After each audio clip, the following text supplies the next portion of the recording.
For those of you who don't know, we're doing top 5 westerns. Top 5 westerns as chosen by Nico. As chosen by me. My top 5 though is going to be kind of shocking, I think. Nutty. No, it's not. Nutty. You expect it to be nutty, but it's not. That's the thing that makes it nutty. Wait, what do you mean? Like, you just said it's unexpected. It's unexpected because you think I would do like these crazy, like obscure type of. Oh, so but it's not. Okay. You know, I was like, wait, I basically just said the same thing as you, just a different word. No, yeah, it's all right. I'll just do 4 here. Rio Bravo. Okay. The Searchers, of course. That's surprise. You might be surprised it's not on my list, but I have not seen The Searchers in a while, so I feel like it deserves a rewatch. Unforgiven. I just saw that. Yep. Now this one, you're going to be like, how the hell is this not on your list?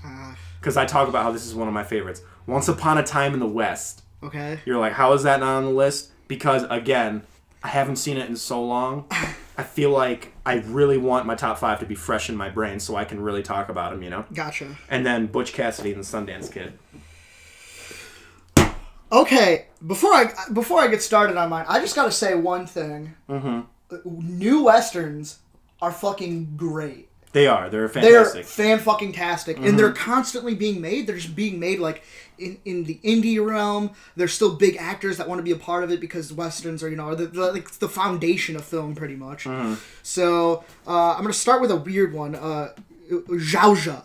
A perplexing western about Viggo Mortensen searching for his daughter through the desert. It's weird, beautifully shot, and because not a lot of people have seen it, I haven't been able to talk in depth with anybody about my conclusion of the film, because it's a very surreal experience. Yeah. And this was actually the first film that I reviewed on YouTube when I started doing YouTube. Really? Yeah, so... Sweet.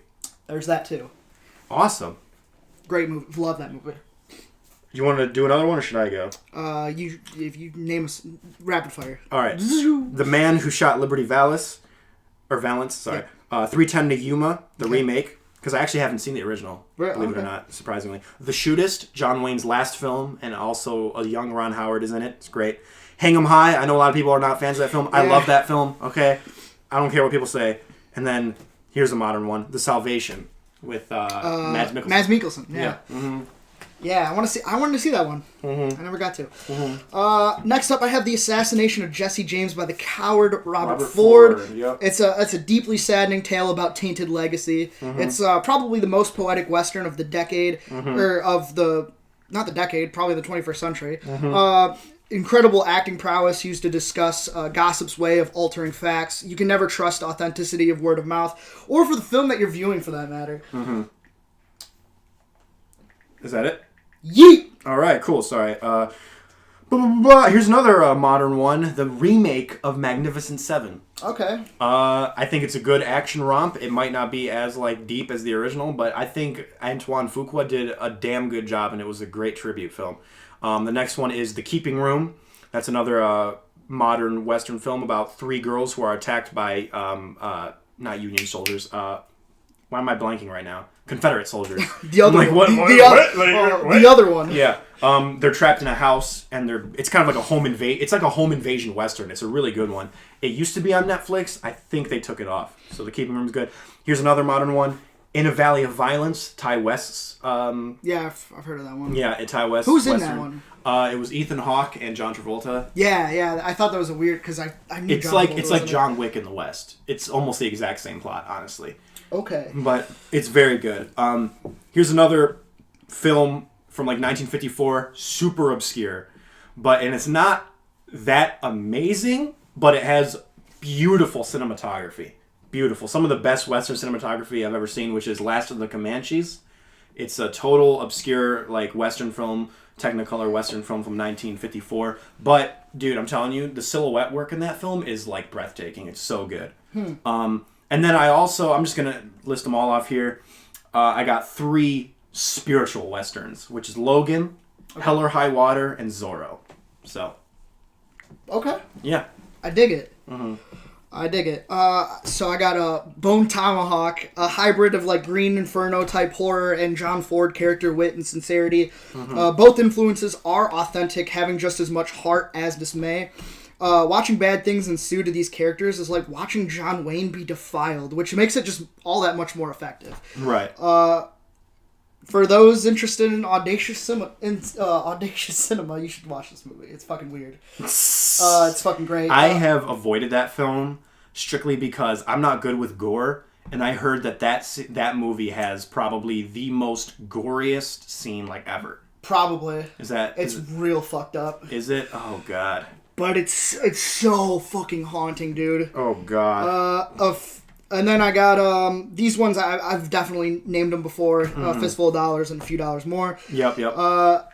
High Noon, a film about tying up loose ends. Before Will can start a happy new life, he must wait till noon when Frank Miller arrives from the train. I like how his name's Frank Miller. Yeah, right. This film puts an emphasis on time. Many shots contain the time in the background, counting down to Will's impending doom.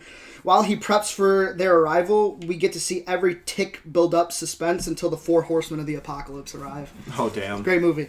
And then this one I actually watched for this. Made it on my honorable mentions. It's actually very good. It's called The Big Country. It's a film about cowardice and masculinity. Your reputation shouldn't mean as much to you as knowing what you are. It stars Gregory Peck, Charlton Heston, Burl Ives, and Gene Simmons. Nice. The first hour can't seem to figure out how the feud between the two men over land connects to the theme, but the last hour shapeshifts every suspenseful sequence into a thematic test for its characters. And it was real fucking good. Real fucking tremendous ending. All right. Sick, dude. That is my honorable mentions. All right. All right, now list time. Let's do a rock, paper. You ready? Rock, paper, scissors, shoot. Dude, you win every time. Every time, dude. I feel like you always pick scissors, too. I know, right? I always pick paper. That's because everyone picks rock first. That's everyone's, like, friggin' thing to do. Okay. All right.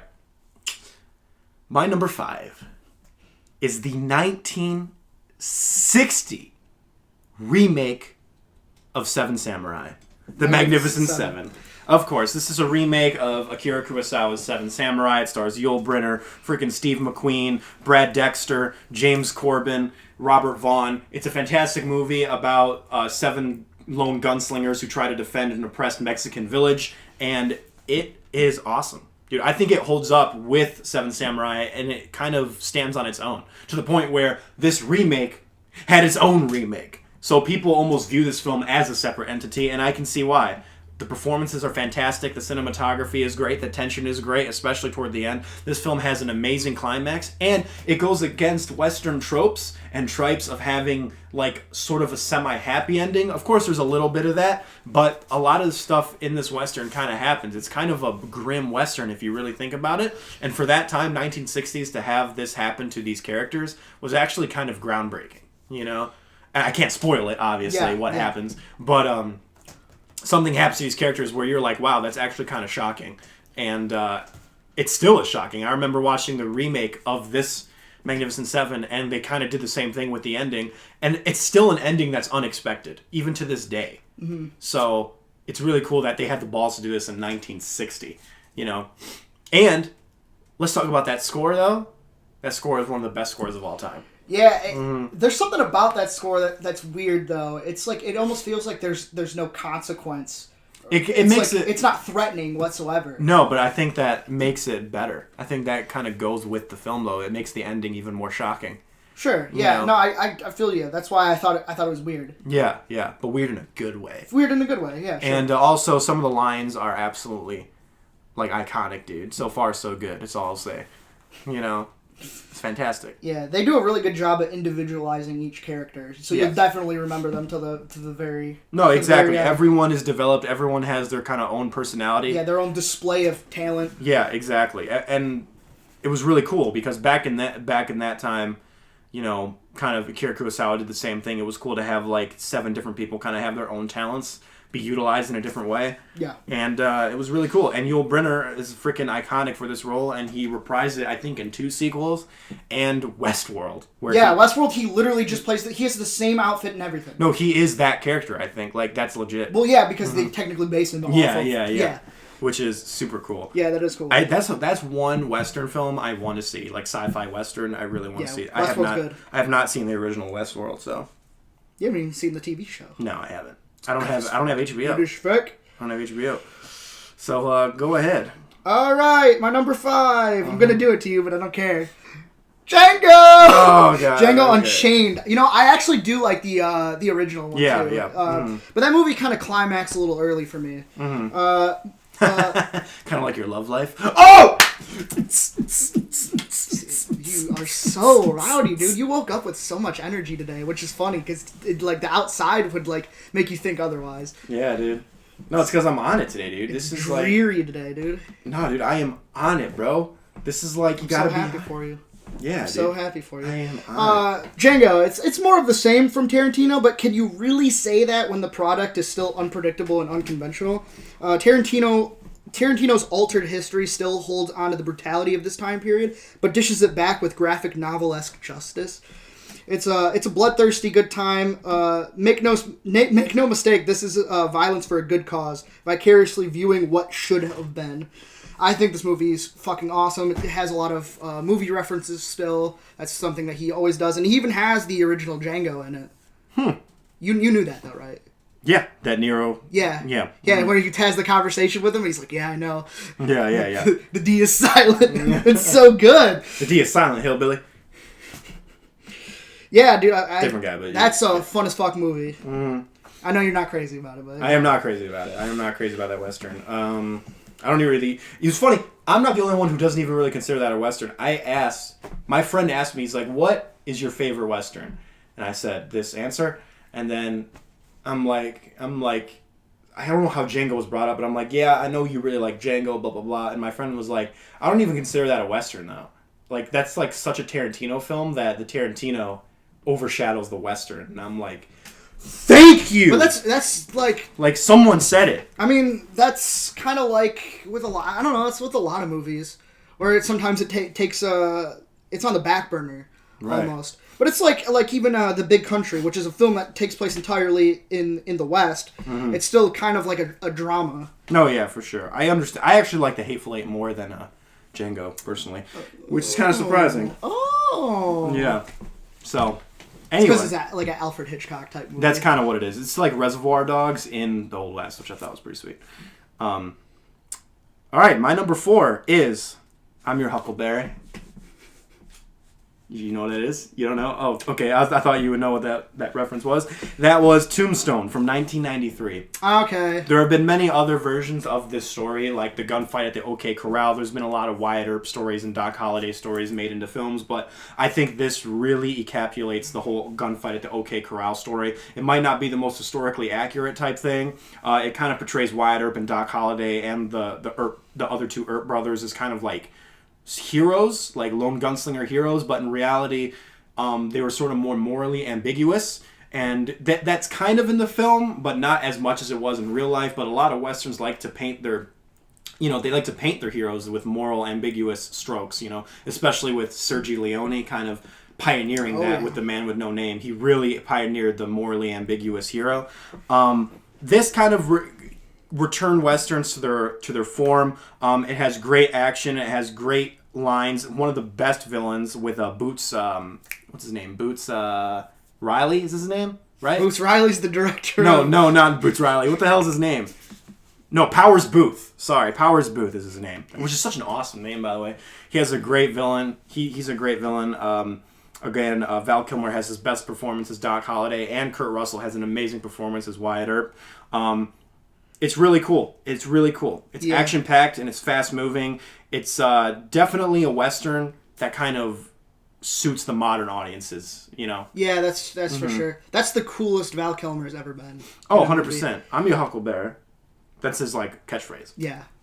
I forgot. It's been a minute since I've seen the movie. Yeah, no, it's great. And I've been to Tombstone, believe it or not. I've been there. It's really cool. Sick, dude. Yeah, dude. So, again...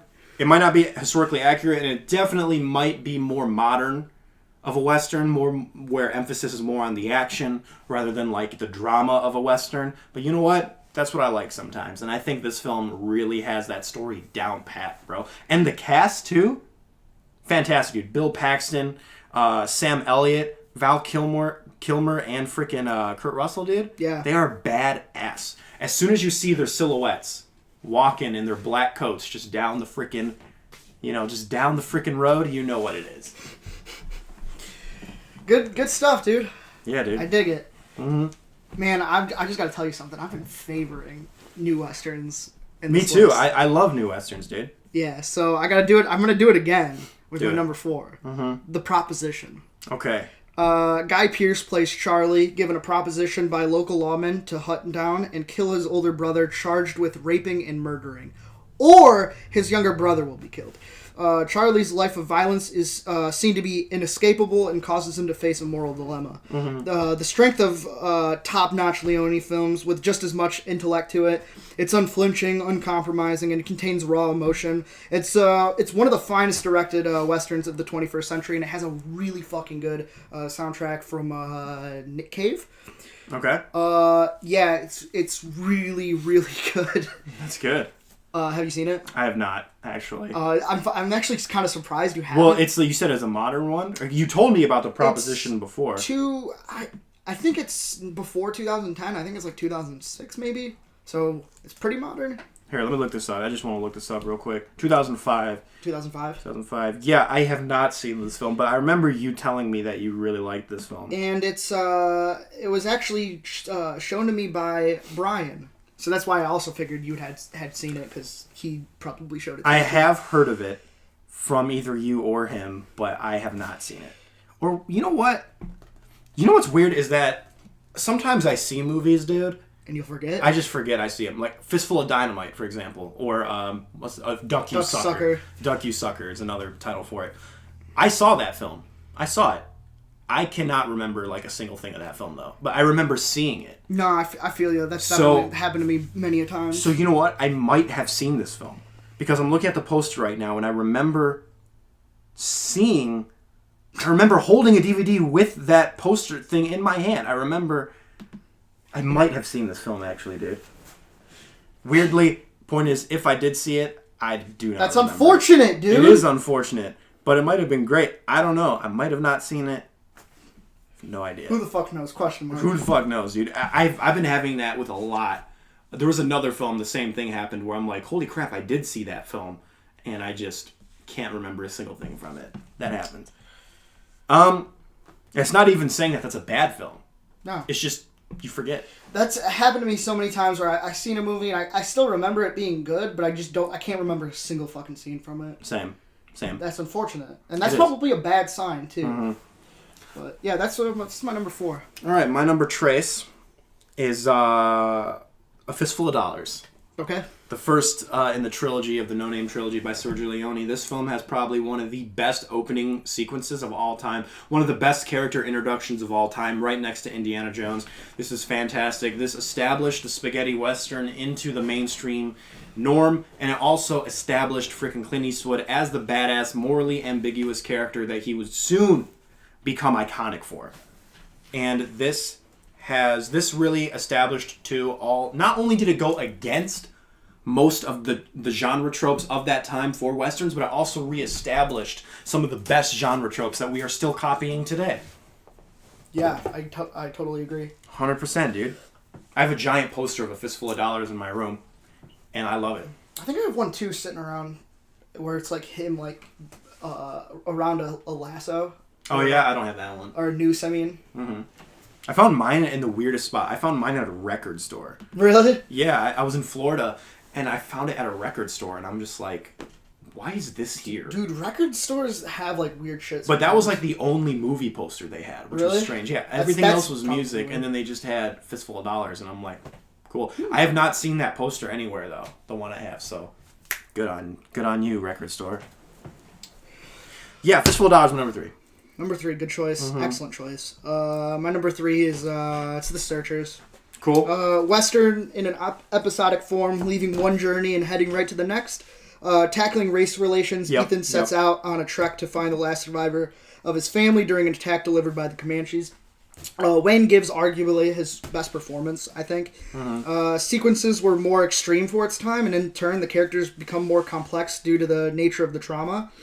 This was probably the most ambitious jump, throwing Wayne from self-righteous, selfless gunslinger to a man with countless faults, and could be seen as an anti-hero. For these reasons, The Searcher is considered one of the best westerns of all time, and more so than that, one of the best films of all time. Oh yeah, it was huge to see John Wayne go into a role like that. Yeah, that's when he went against his own archetype of, you know, this like morally righteous person, like you said. And you're right, it tackles things like race, because like he is a freaking racist in that film. He is. You know, he's not someone you actually kind of like. You know, for most of it. That kind of tension, that race tension, means more to him than his own blood in a way. Yeah, which is it's real fucked up. And it has one of the most iconic closing shots of all time. Yes, that's what I was referring to about leaving the one journey to go to the next. Yeah, it's a bookend shot, and that shot too has been copied countless times in other films. Yep. All right, is that it? Yes. All right, my number 2 is the tie. Oh shit. Between True Grit and the remake of True Grit. Really? Really. That's sick. I love them both, dude. I cannot believe it. Because, you know, remakes are typically not as good as the original. I think this is a very rare exception. Obviously, John Wayne plays Rooster Cogburn in the original, and Jeff Bridges plays Rooster Cogburn in the remake. This is going to be weird talking about 2 films at once. How do I do this? But it's the same movie. It's basically the same movie, but the remake takes it in a much more grittier fashion. It's a much more gritty film. It stars, you know... It's about Rooster Cogburn, who's basically tasked by this little girl to kind of avenge her father's death. And it's kind of... That's what it is. But during this journey, it was just, I don't want to call it like a road trip movie, because that's a disservice to this film. But it is about these 3 characters growing closer together as they go on this journey to basically avenge this the death of this little girl's father. You know? Mm-hmm. So Haley Steinfeld is in the remake, and I can't remember the actress who was in the original, but they're both very good. They both take it in a very different direction, because Haley Steinfeld in the remake was very stoic. She was very stonewalled. She was raised to be that way. Very mature for her age. Where I remember talking to my friend about it when the film came out, and he said he didn't like that because he liked the original more because it starts with Maddie crying. Like, it shows her crying. It shows the shell breaking, you know? So it was really... But I kind of view it like... I view the authenticity in both performances, you know? Like, one's trying to stay strong. One's trying to stay strong. The other one is also trying to stay strong, but she has a softer shell, you know? And I like both interpretations. And that's what I like about the remake, was that it really did take these characters in a different direction. Obviously, very small liberties with it. Yes. And Rooster Cogburn in the remake was a lot more gritty and a lot more... you know, less morally righteous, to steal your words, as John Wayne was, you know. Is absolutely fantastic, dude. I love both of these films, and it really is gritty. That's what it's about, dude. It's about the grit of the Old West, dude. It's about the grit of the Old West, and that's what I love about it. And also has great comedic moments, some really great moments of tension, and it's just a great Western, both of them. But they both follow basically the exact same story. They end very differently, though. I will say that the ending of the remake is very different than the original. The original is kind of like the typical Western ending, whereas the remake ends on a much more realistic kind of sense of the word. And the ending kind of leaves you without closure in the remake, and it's kind of sad, but that's life. Yeah, it's that's the grit of life. It's definitely, it shows the change in storytelling over the years, over the decades. Yeah, it does, and that's the grit of life, man. And I love both of them for different reasons, but at the same time, I love them both for the same reasons. So that's why they're tied for number 2 for me. Number 2. My number 2 is technically The Good, the Bad, the Ugly. But I've definitely talked about this on 2 lists for sure. Okay. The trilogy list and the score list. So instead, I bumped everything up so technically my number 5 would have been my number 6, and so on and so forth. So my number 3, which is now I'm substituting for my number 2 to talk about, because I want to just talk about different films. Okay. The Man Who Shot Liberty Valance. Oh, okay, yeah, it's a great one, man. Of course, this has to be one of my favorites, because it's fucking James Stewart, dude. Yeah, dude, it's Jimmy Stew. Jimmy Stew. This film brings both worlds of justice together, laws created and upheld by men, and the laws created and upheld by the best gunslinger in the land. Mm-hmm. Stewart wanted to be legitimate and become the symbol of justice for the city, dismissing violence and ultimately civilizing the West. Wayne could kill all the bad guys he wants, but that wouldn't stop the root of all evil. Mm-hmm. So, this is the type of relationship that makes films like The Dark Knight go above and beyond. Batman knows he could stop the Joker, but the cities need a face like Harvey Dent to assure them that everything will be okay. Mm-hmm. So, I mean, this is the type of relationship that we've seen before in many other films. And this movie is kind of like, it's like about the passage of time, like how people that built the foundation of a city can go forgotten. Can be forgotten, and it's kind of like talks about that. It also talks about legacy, which I brought up in Assassination of Jesse James. It's kind of like, you know, shooting somebody, a bad guy, should be seen as a good thing, but maybe the way you carry it is different. Yeah, or something. And like I'm that. looking it up here. The movie was actually shot in black and white, even though color was available. Oh yeah, and it was an intentional decision by John Ford to basically show a more realistic, more gritty view of the West. Yeah. You know, and a less romantic, kind of optimistic view of it, as many other. I also think that works for. I think it would have been interesting if they would have used like Technicolor for like the present time, like the 25 years later versus, you know, black and white. That would have been interesting. That would have been a crazy artistic decision. Yeah. Did you know? I'm looking this right here. I didn't know this. Did you know that Sergio Leone called it his favorite film by John Ford? Oh yeah, I didn't know that. Oh yeah. Damn. So I love that movie. I actually at one point was like, oh my god, this is my favorite, and then I kind of, I don't know, The Good, the Bad, the Ugly snuck back up on me. Okay. Well, I watched this movie yesterday, actually. The Man Who Shot Liberty Valance. Really? Yeah, I was like, I could watch another one and prep for the list a little bit better, or I could just watch one that I love. So when you say The Good, the Bad, the Ugly pushed you out, I'm guessing that's your number one? No, that's my number two. The Man Who Shot Liberty Valance would technically be number three. Okay. So I did a little bit differently on here. That's what I'm going to kind of do, because I don't want to talk about the same movies over and over again. That's just yeah, for sure. Yeah, I want to maybe open up dialogue about something else. Yeah, exactly. Because like that's what we did with our end of the year list sort of thing. Yeah, it's just gonna get stale if we just keep. Yeah, if we just keep talking about the same thing. What was that one list we did where we just literally talked about? Was it scores? I think no. Can't remember, but there was one list where we just talked about the exact same films like the entire time. Yeah, that's what I'm trying to avoid. So we're adapting. Yes. I know what your number one is. You know what my number one is, right? Well, Obviously. What's my number one? Say it. The Good, the Bad, the Ugly. Hell yeah, baby! It's Good, Bad, and the Ugly. This is the third in Sergio Leone's No Name trilogy. It is fantastic. It takes place during like kind of the like bookend of the Civil War, and it is absolutely so good. When they established Clint Eastwood's no-name character and his morally ambiguous character in Fistful of Dollars, this film like perfected it, dude. And it also has an amazing supporting cast like Lee Van Cleef, who plays an amazing freaking villain, dude. Like one of the best. He's so good at villains, dude. Best, dude. And this movie is a masterclass in tension building and grit and real Western kind of anti-heroism. Yeah. And one of the best climaxes in film. One of the best climaxes ever. Straight up. Not just in a Western, but ever. And let's just talk about Ennio Morricone's score, too, for a second. Yeah. Absolutely fantastic. We did our favorite scores of all time, and I think this was my number 3. Yep. Yes, it was my number 3, yeah. And this was fantastic. I mean, he deserved so much more recognition for this score, because this score is iconic, dude. And it makes it like whole, this film. It does. It makes it whole. I mean, because you need something to listen to while you're seeing these pans and you know, setting up the scenes and stuff like that. But another thing too about Sergio Leone is like he understood not only he was the master of tension building, first of all. I mean, that just shows with Once Upon a Time in the West as well, where it's like tension is just a rubber band that you keep stretching and stretching and stretching until it snaps, and he was the master of doing that. Although there might be one director who I feel like might have done it a little better, you know, Hitchcock. That's all I'm saying.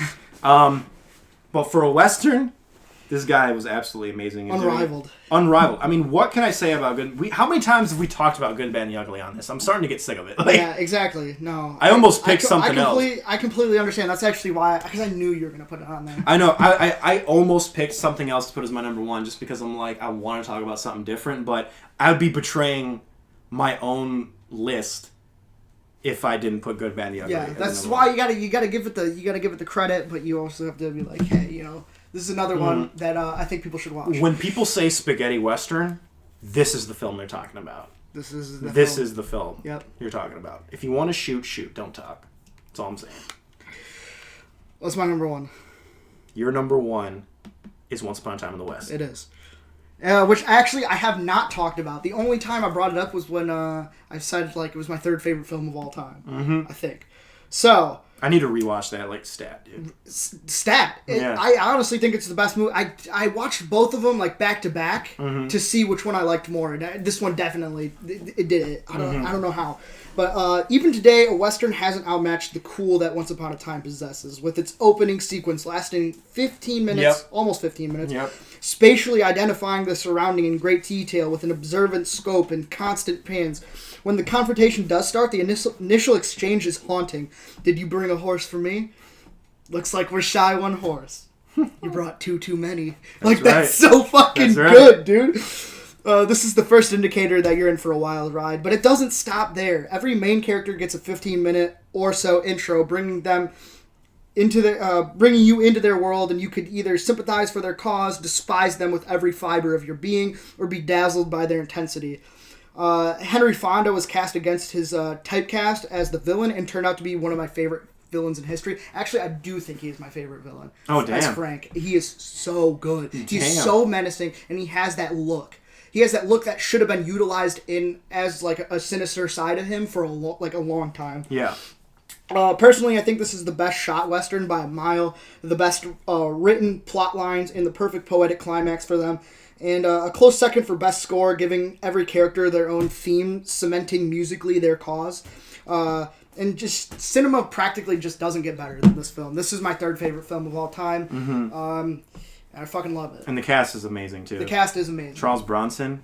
He's so fantastic. good, dude. And he doesn't say much. I think Roger Ebert actually said he didn't really care for this movie. Like, he didn't not care for this. He gave it a 2.5 out of 4. And the reason was it took him a while to like get what was going on or whatever. The movie just kind of like moves around, doesn't really do anything. But that's part of the reason. Like Charles Bronson's character is part of the reason because he doesn't say much. Well, Charles Bronson's character, if I remember correctly, is sort of like the what's the word? The victim. He's the victim, but he's like I don't want to say the heart of the movie, but he's the thing that keeps the film grounded. You know what I'm saying? Yeah, that's fair. You know, he's the one you kind of sympathize with. Yes. The most. Yes. So. He's like the revenge thread of it. Yeah. And it takes a while to find out because you have to like really find it out through context. He's not a man who talks about it. Right. But no, this is so fucking cool, dude. And that's our list. That's our list. So now that's it, dude. You know what we're gonna talk about next, right? Nothing.